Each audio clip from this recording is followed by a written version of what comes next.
जय हिंद। मेरे YouTube channel में आपका स्वागत है। दोस्तों, ये हमारा चैप्टर 3 है, मोशन इन अ प्लेन, जो कि हमारे पीजीटी एग्ज़ाम के लिए बहुत ही इम्पोर्टेंट क्वेश्चन है। इन क्वेश्चन को आज हम सॉल्व करेंगे। क्वेश्चन नंबर 1 क्या कह रहा है? Identify the vector quantity among the following. इसमें से कौन सी वेक्टर क्वांटिटी है, आइडेंटिफाई करना हमें। या सबसे पहले ऑप्शन नंबर ए को देखते हैं, डिस्टेंस को। तो डिस्टेंस में मैग्नीट्यूड बस होता है, बट डायरेक्शन नहीं होता। ओके, बट एंगुलर मोमेंट की बात करें, angular moment L equal to r into p. तो इसमें डिस्प्लेसमेंट भी है और यहाँ पास मोमेंट भी है। ओके, तो यहाँ पास इसको हम कहेंगे ये हमारी वेक्टर क्वांटिटी है। बट हीट की बात करें, हीट एक एनर्जी है, और एनर्जी को हम वर्क के रूप में लेते हैं। ये वर्क के रूप में लेते हैं। वर्क जो होता है, ये वर्क होता है एफ इंटू डिस्प्लेसमेंट। एक्चुअली इसमें डायरेक्शन भी है, डिस्प्लेसमेंट भी है, बट ये हमारा जो सदिशों का योग का नियम का अप्लाई करते हैं इसमें, तो उसका सदिश के योग का नियम का पालन नहीं करता है। ठीक है ना? वेक्टर के वेक्टर से सम रूल्स का पालन नहीं करता है, इसलिए ये वेक्टर क्वांटिटी नहीं है। ओके, इसलिए ये एंगुलर मोमेंट हमारा वेलोसिटी है, वेक्टर क्वांटिटी है। अगला क्वेश्चन क्या कह रहा है कि 6 वेक्टर्स ए थ्रू एफ, ए से लेकर के एफ तक have the magnitude and direction indicate this figure. इसमें बताया गया है, इंडिकेट करा गया है फिगर के साथ, ये इसकी magnitude and direction already given है। तो which is the following statement true. सबसे पहले फर्स्ट स्टेटमेंट को देखते हैं, क्या v plus c vector b plus c equal to f है क्या? ये जो v है, v इसको अगर हम ऐसे करा, देखिए इनको मैग्नीट्यूड ऑफ परिमाण को ऐड करना चाहिए। मान लेते हैं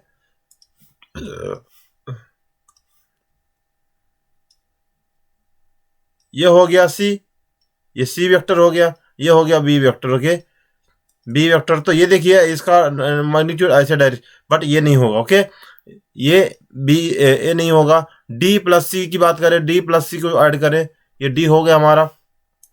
हम इसको d से डिनोट करेंगे, ये d हो गया। ठीक है, d प्लस सी, c कहाँ है हमारा? ये c है, c वेक्टर, तो ये d हो गया। तो इसमें क्या ऐसे हो सकता है? नहीं हो सकता। इस प्रकार से c की बात करें तो c जो हमारा है d, ये d हो गया, ये d हो गया, प्लस e की बात, e है, e को क्या हम ऐसे ऐड कर सकते हैं, e वेक्टर हो गया और ये d वेक्टर हो गया, और f को हम ऐसे ऐड यहाँ ऐसे कर सकते हैं। तो ये हमारा क्या होगा, ये इस रूल्स का ये स्टेटमेंट ये हमारा सही है, क्योंकि d plus e equal to जो f आया है, इसका परिमाण मैग्नीट्यूड आया है f, ये हो गया। और ठीक, ओके, इसलिए C is right answer. Next question है, if a unit vector is represented by 0.5 iota मान 0.8 iota plus C K, then the value of C की वैल्यू फाइंड करना है। तो हमें पता है कि यूनिट वेक्टर होता है, जो यूनिट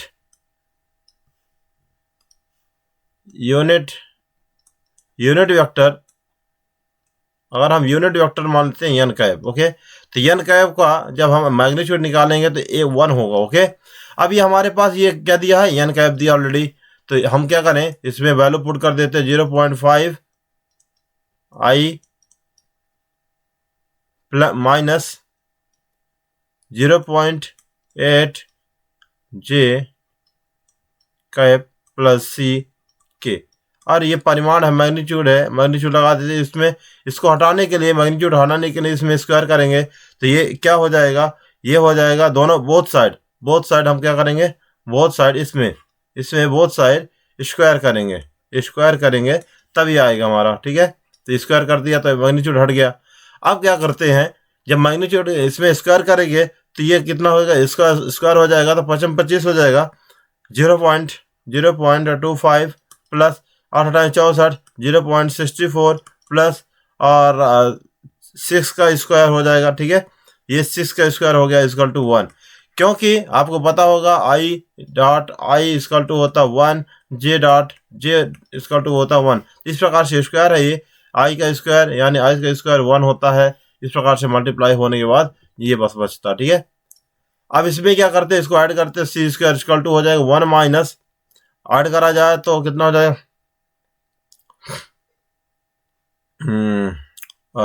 0 इधर आएगा, ये 0 और 5 और 9 5 और 4 9 से 2 8। ओके, इस प्रकार से हमने इसको क्या करा, यहाँ पास माइनस कर दिया। अब ये स्क्वायर हटेगा जब अंडर रूट में, तो ये माइनस करेंगे इसको, तो ये माइनस हो जाएगा हमारा। तो माइनस करने के बाद क्या होगा कि 0.11 इसका आंसर आएगा। ठीक है, इस प्रकार से। नेक्स्ट क्वेश्चन है, the magnitude of sum of two vector is equal to the magnitude, लिखा है जो सम ऑफ टू वेक्टर, यहाँ पहले टू वेक्टर का हमें सम लेना है, सम ले लेते हैं, अब मैग्नीट्यूड निकाल लेते हैं, equal to magnitude of different.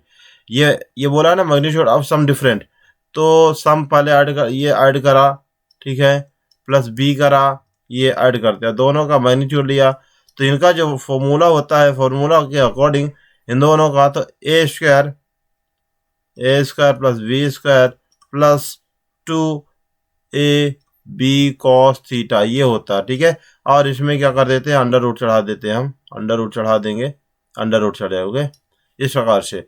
अब क्या करा जाए, अगला की नेक्स्ट की बात करें, यहाँ पास डिफरेंस ऑफ टू वेक्टर से, तो डिफरेंस हम निकालते हैं, a minus B, a minus का B equal to A square plus B square, और यहाँ पास माइनस का 2a, यहाँ पास ऐसे लिख देते हैं स्मॉल में, ठीक है, a b cos theta. Okay, ये दोनों हो गया, इक्वेशन नंबर 1 हो गया और इक्वेशन नंबर 2 हो गया। अब इक्वेशन नंबर 1 और 2 को इसमें बोला है कि ये दोनों मैग्नीट्यूड को अब हम इक्वल कर देते हैं, दोनों मैग्नीट्यूड को अगर हम इक्वल कर दें, A vector plus B vector equal to A vector minus B vector, ये दोनों इक्वल हैं, तो ये भी दोनों इक्वल हो जाएंगे। इनको रखने के बाद हम क्या करते हैं, अंडर रूट ऐसे रखेंगे, under root A square plus B square plus 2ab cos theta, ठीक है, इक्वल टू अंडर रूट में A square plus B square minus 2ab cos theta, ये हुआ। ओके, दोनों इक्वल हो गए। जब दोनों इक्वल हो गए तो इनको क्या करेंगे, दोनों जब इक्वल हो गए तो स्क्वायर तो हट गया, ये दोनों स्क्वायर हट जाएगा। कैसे हटेगा, देखिए, दोनों साइड इक्वल है तो स्क्वायर हट गया। अब आएगा हमारे पास A square plus B square plus 2ab cos theta equal to A square plus B square minus 2ab cos theta, ये आएगा। तो ये इक्वल होने के कारण ये दोनों कट गए, बचेगा हमारे पास एक बचेगा माइनस का, एक बचेगा प्लस का, 2ab cos theta equal to minus का 2ab cos थीटा, इस प्रकार से। तो जब हम इसको इधर लाएंगे ab cos थीटा और प्लस हो जाएगा 2ab cos theta equal to 0, ये हो गया। तो 4ab cos theta equal to हो जाएगा 0। तो cos थीटा का जब वैल्यू निकालेंगे तो cos थीटा इक्वल टू आ जाएगा 0 इधर।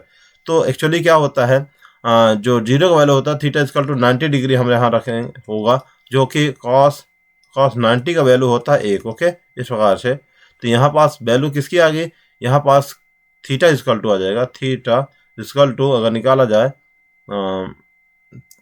एक मिनट, थीटा का जो वैल्यू आएगा कितना आएगा, अगर इसको हटा दिया जाए तो यहाँ पास थीटा का इक्वल टू आ जाएगा 90 डिग्री, थीटा की जगह आएगा 90 डिग्री, क्योंकि cos 90 का वैल्यू होता है 1। इस प्रकार से 90 डिग्री राइट आंसर होगा। ये D is right answer. Next question है आपके सामने, the vector a and b are such that a magnitude of a plus b equal to magnitude of a minus b, the angle between the two vectors. अभी हमने निकाला ना, वही answer होगा। अभी हमने वही आइडेंटिफाई करा ना, उस प्रकार से वही आंसर होगा जो अभी हमने इसको सॉल्व करा ना। ये वाला, ये दोनों क्वेश्चन सेम थे, दोनों क्वेश्चन सेम है, दोनों का डिफरेंट, और ये वही दिया है। ये इस क्वेश्चन में वही दिया, देखिए ध्यान से, इस क्वेश्चन को वही दिया है कि दोनों का क्या करा है, ऐड करके मैग्नीट्यूड लिया है, दोनों का डिफरेंस करके मैग्नीट्यूड लिया, तो एंगल निकाल लिया, तो दोनों का एंगल निकाला तो 90 डिग्री आया है। अभी इसको हम सॉल्व किए, ये आंसर आएगा। ठीक है, ये बहुत महत्वपूर्ण, वेरी इंपॉर्टेंट क्वेश्चन है। इस प्रकार से ये कई बार एग्जाम में आया हुआ है। नेक्स्ट क्वेश्चन आपके सामने, ये दोनों का मैग्नीट्यूड, ये मैग्नीट्यूड का ऐड दोनों ऐड करके मैग्नीट्यूड लगा दिया। If they magnitude of a, यानी ए का परिमाण प्लस बी का परिमाण, then angle between a and b, तो दोनों का एंगल क्या होगा। दोनों का एंगल निकालने के लिए हम क्या करेंगे,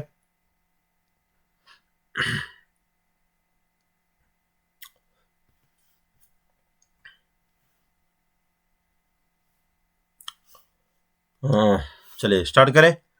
तो दिया हमारे पास magnitude of A vector plus B vector equal to magnitude अलग अलग आ गया। ठीक है, ये अलग अलग आया,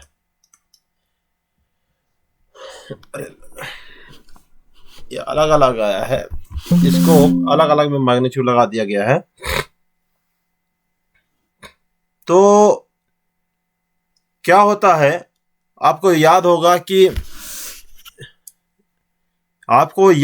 कि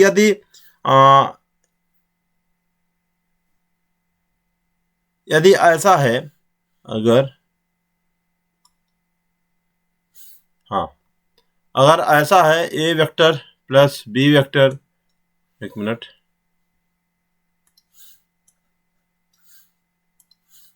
ए वेक्टर बी वेक्टर अगर ऐसा है,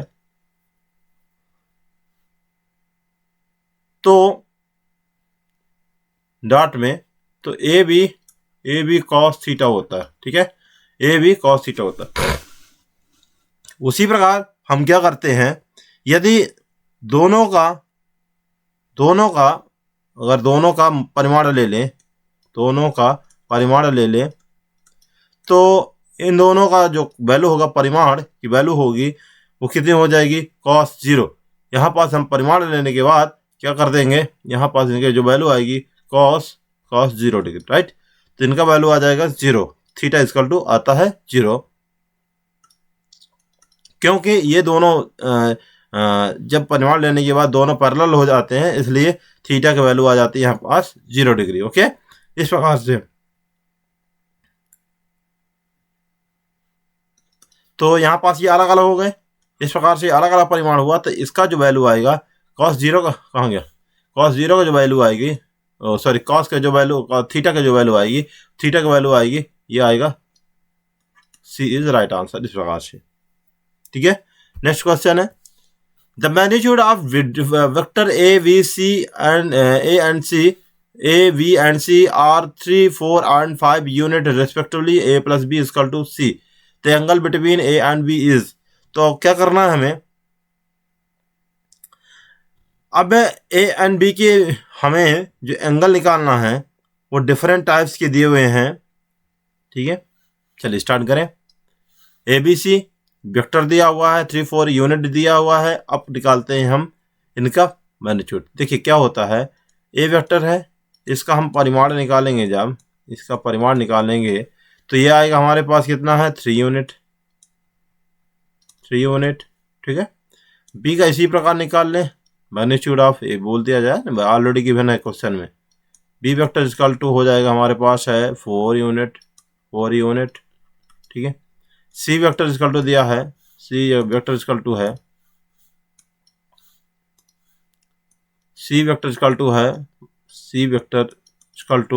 5 यूनिट, राइट। इस प्रकार से क्वेश्चन। ठीक है, अब क्या है इसमें, इस क्वेश्चन को हमें परिमाण में निकालना पहले, तो A vector plus B vector equal to C vector, और इसमें मॉड लगा देना है, यानी परिमाण मैग्नीट्यूड हो गया। चूंकि इसका जो formula you know a square plus B square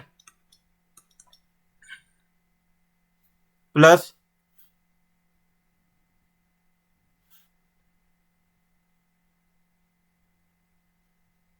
plus 2ab cos theta ऐसे होता है क्या? ये किसके इक्वल हो जाएगा? ये हो जाएगा सी के इक्वल। ठीक है, परिमाण में क्या होता है, अंडर रूट हट जाएगा, तो यहाँ पास स्क्वायर चढ़ा देते हैं। इस प्रकार से हमने कर लिया। आप क्या करते हैं, इसकी जो वैल्यू यूनिट दी है उनको वैल्यू पुट कर देते हैं। तो इसमें 3 का स्क्वायर प्लस बी के जो वैल्यू 4 का square plus 2 into a b cos theta equal to आएगा 5 का स्क्वायर। तो 9 plus 16 plus 2ab cos theta equal to 25। Okay, ये ऐसे आया। अब इसको हमने ऐड किया 25 तो 2ab cos theta equal to 25 minus 25 आया। तो 2ab cos theta equal to आएगा 0 डिग्री। ओके, तो आप समझ सकते हैं कि cos 0 आया है तो ये सब 0 हो जाएगा। तो थीटा का वैल्यू आया हमारे पास, थीटा की वैल्यू cos 0, यानी cos 0 का मान किस में आता है, cos 0 का वैल्यू थे cos 90 इजकल टू होता है cos 90 इजकल टू होता है 0, cos 90 इजकल टू होता है 0। तो 90 यानी π/2। इस प्रकार से आंसर ए होगा। अब क्वेश्चन दिया the position vector of particle are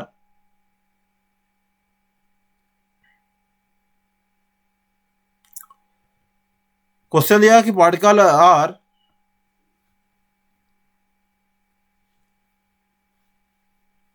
a function of time is given by r is equal to 4 sin 2 pi t I plus 4 cos 2 pi t j, where r is the meter, t is the second, I and g, and denote this unit vector along x y direction respectively. Which of the one following statement is wrong for the motion of particle? ये 4 option दिए, इसमें कौन सा option wrong है? ये wrong पूछा। ठीक है, मोशन कण की गति के लिए। तो magnitude of the velocity of particle is 8 pi metre पर second. Path of the particle is circle of radius 4 metre. Acceleration vector is along a minus r vector. Magnitude of acceleration vector v square upon r, where c is the velocity of particle. ये निकाल लें। तो question कहा है कि कौन सा x Y direction respectively ने कौन सा स्टेटमेंट रॉन्ग है for the motion of particle. ठीक है, तो इसके लिए निकालें।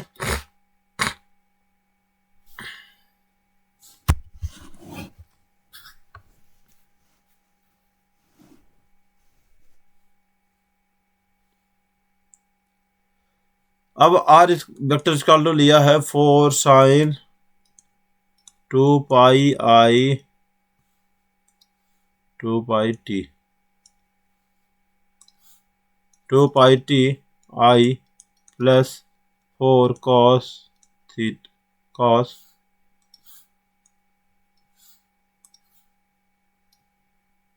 2 pi t j कैप। ठीक है, ये दिया। अब हमें क्या निकालना, सबसे पहले वेलोसिटी निकाल लें। वेलोसिटी ये क्योंकि ऑलरेडी गिवन है हमारे पास पोजीशन वेक्टर है, तो v इक्वल टू हो जाएगा D R vector upon D T. तो ये इसमें जब अवकलन कराएंगे इसके साथ, तो अवकलन करने के बाद कितना हो जाएगा यहाँ पास,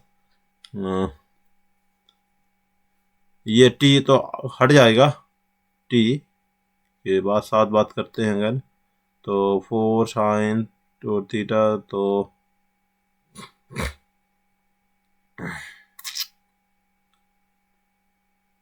देखिए यहाँ पर लिखा जो साइन अवकलन के साथ अगर अवकलन होता है साइन थीटा की जो वैल्यू होती है, जो साइन थीटा की जो वैल्यू आएगी कॉस 2 थीटा आ जाता है।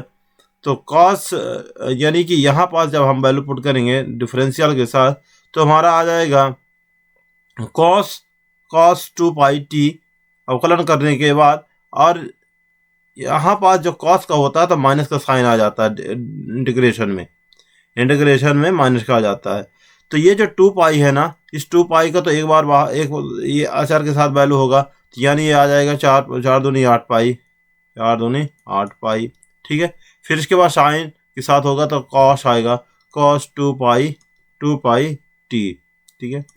और आई कैप आ गया, माइनस इसी प्रकार ये होगा 4 दूनी 8, क्योंकि इस कॉस का अपोजिट होता है साइन और माइनस में आएगा, तो 4 दूनी 8 पाई और साइन 2 पाई टी और जी आ गया पास, ठीक है। इस प्रकार से अब इसका अगर मैग्नीट्यूड हम निकाल रहे हैं, अगर हम मैग्नीट्यूड निकाल लें, ये वेक्टर है, ठीक है। अगर हम मैग्नीट्यूड इसका निकालें तो मैग्नीट्यूड में क्या कहेगा कि ये ए का वैल्यू हो गया पूरा, बी का वैल्यू हो गया, ठीक है।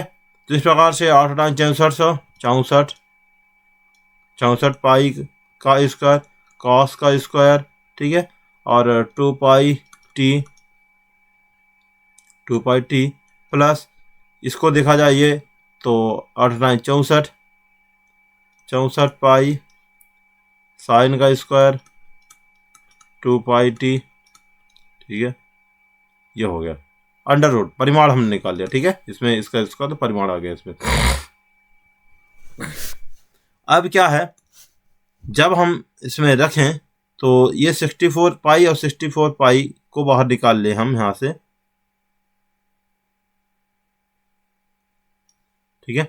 64 पाई का स्क्वायर को बाहर ले लेते हैं तो cos square 2 pi T plus sine square 2 pi T, ये होगा। और अंडर रूट चढ़ा दे, इसमें अंडर रूट चढ़ा देंगे, इक्वल टू हो जाएगा हमारे पास, इसका वैल्यू हो जाएगा 1, क्योंकि sine square cos theta equal to sine cos square theta plus sine square theta equal to होता है 1, तो भी इक्वल टू हो जाएगा, भी इक्वल टू जो इसकी वैल्यू आएगी कितने आएगी, वैल्यू आएगी अंडर रूट में 64, ओके, पाई का स्क्वायर। अब अंडर रूट 8 8 64 तो 8 पाई मीटर पर सेकंड। इस प्रकार से ये आया हमारा magnitude of velocity of particle is 8 metre per second. तो ये ए इज राइट आंसर होगा, क्योंकि ये इतना मैग्नीट्यूड आता है 8 मीटर पर सेकंड, ठीक है। बाकी सब रॉन्ग होगा, ए बी सी और बी सी डी रॉन्ग होंगे, ठीक है। इस प्रकार से इसको हम निकाल सकते थे आराम से। नेक्स्ट क्वेश्चन है हमारे पास,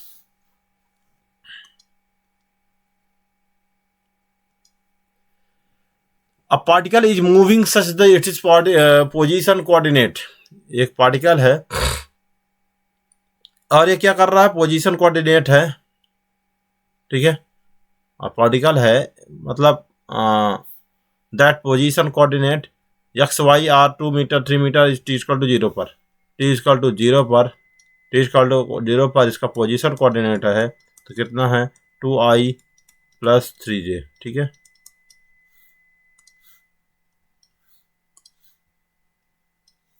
ओके, ये हो गया।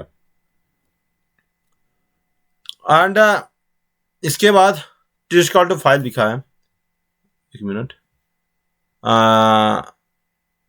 Eight time t equal to 0, इतने टाइम में इतना position coordinate 6 metre 7 metre at time t equal to 2 second,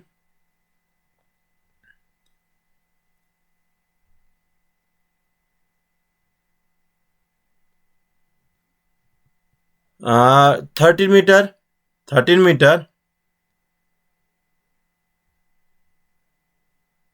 13 metre और 14 metre at time 5 second, average velocity इतना, ठीक है। तो डिफरेंट टाइप्स के हमारे पास पोजीशन कोऑर्डिनेट दिए हैं। टी इक्वल टू 0 पर 6 मीटर और 7 मीटर लिखा है, और टी इक्वल टू 2 पर 13 मीटर और 14 मीटर लिखा है, ठीक है। और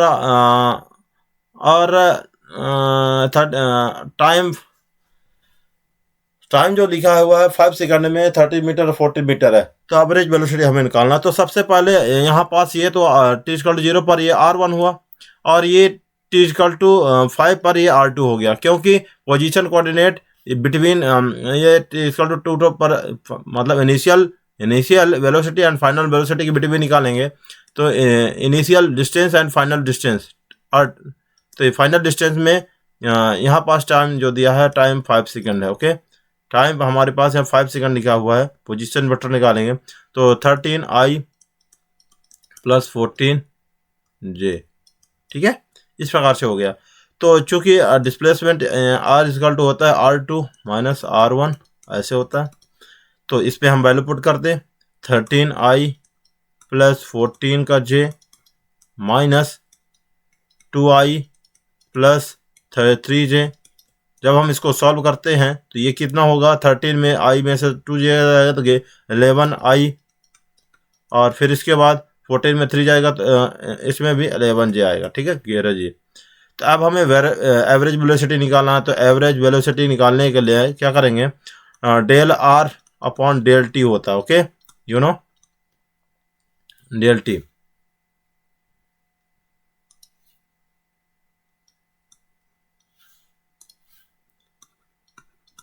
तो अब यहाँ पास डेल r की वैल्यू पुट करते 11i plus 11j upon time कितना लिखा है, टाइम 0 से 5 सेकंड के बिटवीन है, तो लास्ट टाइम है t2 5 और t1 है 0। इस प्रकार से इसमें वैल्यू पुट कर देते हैं, तो यहाँ पास 11 को हम कॉमन ले लेते हैं और यहाँ पास बचेगा 5i प्लस j। इस प्रकार से आंसर होगा 5 plus j, i plus j। Okay, D is right answer. इस प्रकार से इसको सॉल्व करना था, वेरी सिंपल है।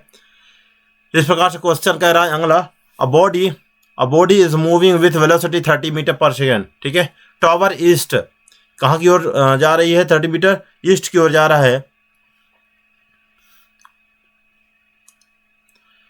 तो ये जो एक्चुअली हम यहाँ पास हम बना लेते हैं ईस्ट वेस्ट नॉर्थ साउथ, ये हमारा हो गया,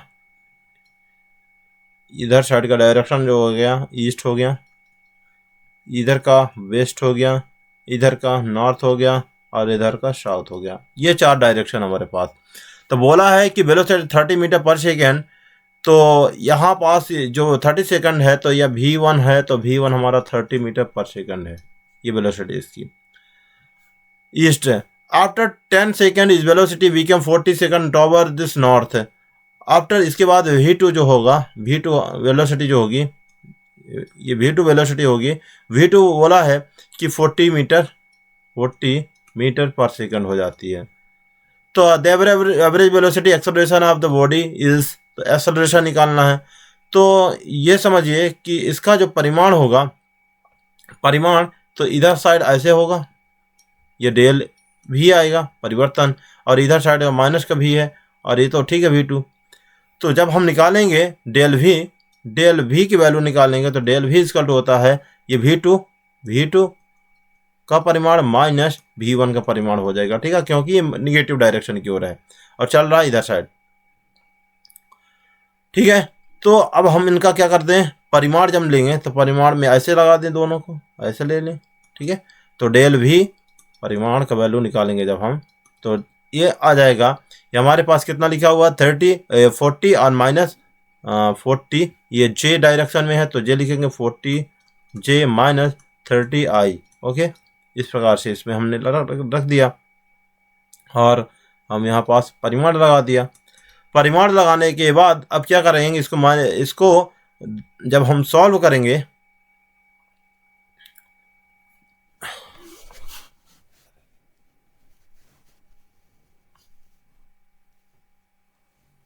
तो बोला गया है कि आउटर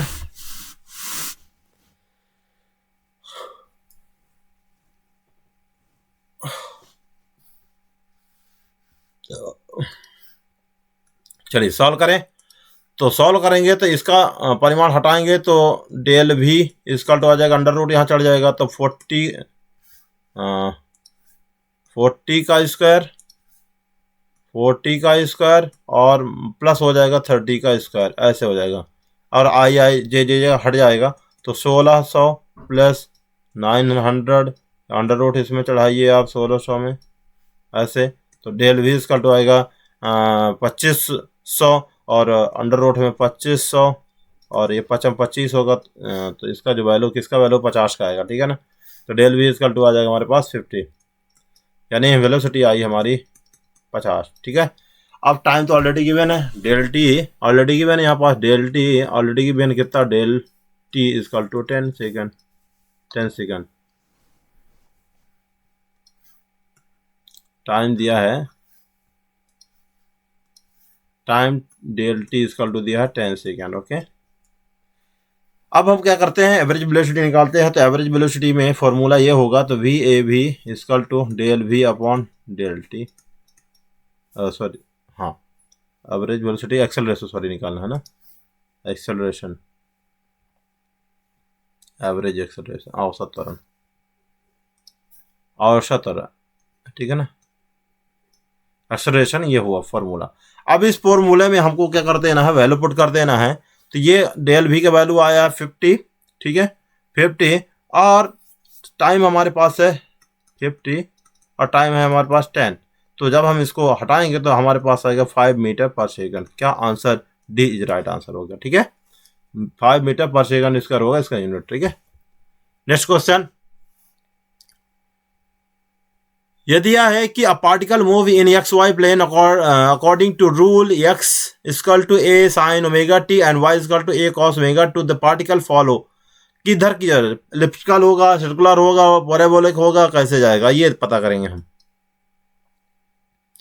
तो एक्स इक्वल टू हमें दिया है A sine omega T, Y equal to दिया है ए कॉस ओमेगा टी, इतना दिया है। अब दोनों को क्या करेंगे हम, तो इधर से इसको हम इसको ऐसे पहले कर लेते हैं तो ठीक रहेगा। इसको हम साइन ओमेगा टी की वैल्यू निकाल लें, हमें sine omega T cos omega T, तो sine omega T equal to निकालेंगे तो एक्स अपॉन ए आ गया। नाउ पुनः फिर इसको ले लें, y equal to a cos omega T, तो कॉस ओमेगा टी का वैल्यू कितना आ जाएगा, वाई अपॉन ए आ जाएगा, ठीक है। इस प्रकार से ये हुआ ये। अब इसको हम क्या कर लेते हैं, इसको इक्वेशन नंबर 1 मान लेते हैं, इसको इक्वेशन नंबर 2 मान लेते हैं। इसको अब आगे सॉल्व करेंगे इक्वेशन 1 एंड 2 से, इक्वेशन 1 एंड 2 से। तो जब क्या करें, स्क्वायर करके ऐड कर देते हैं दोनों को, इसमें लिखेंगे स्क्वायरिंग स्क्वायरिंग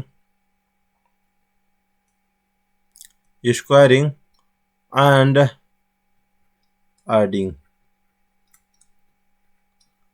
तो वी गेट कितना मिलेगा हमें, दोनों का स्क्वायर करके हम ऐड कर देते, तो एक्स स्क्वायर प्लस ए स्क्वायर ये हुआ, दोनों को ऐड करा है अपॉन ए इक्वल टू, देखिए यहाँ पास दोनों का स्क्वायर करके और ऐड कर दिया है, तो साइन का square omega T plus cos का स्क्वायर ओमेगा टी, इसका फॉर्मूला क्या है, यू नो कौन सा है, ये है इक्वल टू 1। और ये हमें क्या देता है, ये हमें देता है सर्कुलर पाथ के लिए फॉर्मूला होता है, ठीक है ना। ये क्या देता है हमें, सर्कुलर पाथ के लिए फॉर्मूला होता है square plus upon A square plus Y square upon A square equal to A, ठीक है। क्योंकि और अगर हम सॉल्व करते हैं सर्कुलर पाथ के लिए कैसे, तो अगर हम ए स्क्वायर को कॉमन ले लें तो हमारे पास बचेगा, ये हो जाएगा, ये इधर 1 आएगा, ठीक है ना। तो इस प्रकार से इधर 1 आ जाएगा, 1 की जगह इसको मल्टीप्लाई हो जाएगा स्क्वायर का। तो ये इस प्रकार से सर्कुलर पाथ के लिए क्वेश्चन हो गया। तो आज के लिए बस इतना ही, मिलते हैं अगले क्लास में। यदि मेरी वीडियो पसंद आई हो तो लाइक शेयर सब्सक्राइब जरूर करें। जय हिंद दोस्तों।